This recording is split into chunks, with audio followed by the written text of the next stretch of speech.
My name is KayLani. I use she, her pronouns, and I am an environmental educator. I work for an organization called Islandwood, which is based in the Seattle area. We do programs for 3rd through 8th graders around urban water systems, so we like to think about human impacts on stormwater and also on wastewater, and more largely how that impacts our environments around us. So some of the work that I do with Islandwood, we focus a lot on stormwater, which is the rain and snow that comes down from the sky. And in our urban environments, when that rainwater hits a hard surface like concrete, it can wash away oil and dirt and all kinds of things into our storm drains. And I'm sure you've seen a storm drain before, but maybe you have not heard that that storm drain water comes to the nearest body of water, like this creek that is behind me. And so when we're thinking about solutions to problems that can help protect our creeks and our salmon, creating things like rain gardens on your property, they're just kind of like bowls with plants in it to help hold some of that water, clean some of that pollution out before it makes it to our streams. And so there's lots of easy ways that we, in our own spaces, can just help slow down and clean stormwater before it makes it to our creeks and essentially keep that pollution out of our water. Where are we right now? So we are standing right now at Oyster Creek, which is in Bow, right next to Taylor Shellfish Farms, if you are familiar where that is. And behind me in the creek, we have chum salmon. There's also a lone coho swimming around in here as well. This is the best time of year to see spawning salmon is in the fall. These chum have started to return from the Puget Sound at the end of October and will be here throughout November. And so if you are interested in seeing salmon, this is the perfect time of year to get out and see what bodies of water around you that support salmon and go see if you can spot some of your own. Can you please tell us about what species of salmon we might find in the Pacific Northwest? Yeah, so here in the Pacific Northwest, we are fortunate to be able to find all 5 species of Pacific salmon. And one of my favorite ways to remember them is actually using the 5 fingers on my hand. And so behind me, we have chum, and that rhymes with thumb. So that's a good way to remember that. They are one of my favorites because they have these really cool tiger stripes on their sides. And that's an easy way to help me remember which one they are.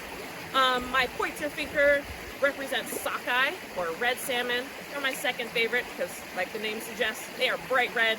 You can remember sockeye because you might sock yourself in the eye with your pointer finger. My middle finger represents the biggest fish because it's the biggest finger, king or Chinook salmon. My ring finger represents coho or silver because you might wear a silver ring on your finger. And lastly, our smallest salmon for my smallest finger, pink or pink. Pinky finger for pink salmon or humpies. What sparked your interest in salmon?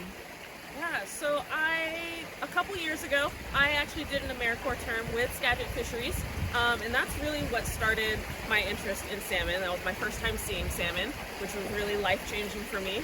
And ever since then, I have been thinking about the ways that salmon are important to people and to our ecosystems.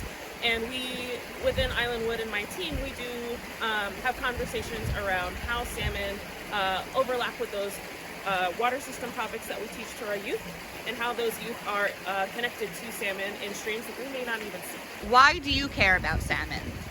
I personally care about salmon because they are a primary food source for one of my favorite animals, the killer whale.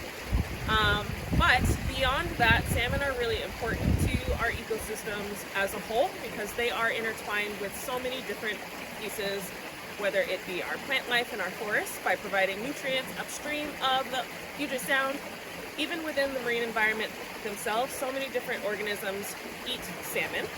And then within that ecosystem, we have human beings as well. And it's so easy for us as people to separate ourselves from the environment, from the ecosystem, when we are intertwined in there as well. We as human beings, we rely on salmon for jobs as part of our economy here in Washington State. Our indigenous neighbors, salmon are a deep-rooted part of their culture.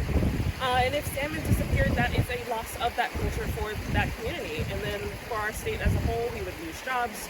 And so there are so many different things, including people, that rely on salmon survival and presence in our creeks, in our ecosystems to thrive. What would you tell someone who is just learning about salmon and wants to get more involved? Yeah, so one of the first things I would suggest is doing exactly what I am doing right now. If you can, go see salmon in their habitat like we have right behind me.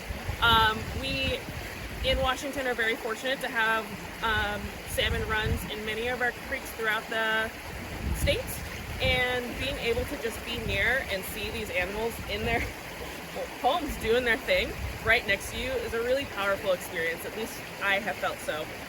And from there, I think a really good step is thinking about how you are connected to that watershed, to that creek, and what are actions that you can take at your homes or in your communities. They can be as small as picking up trash, making sure they're not going in the water, to as big as creating things like rain gardens or plant buffers in your yards to help slow down and clean water before it reaches our streets.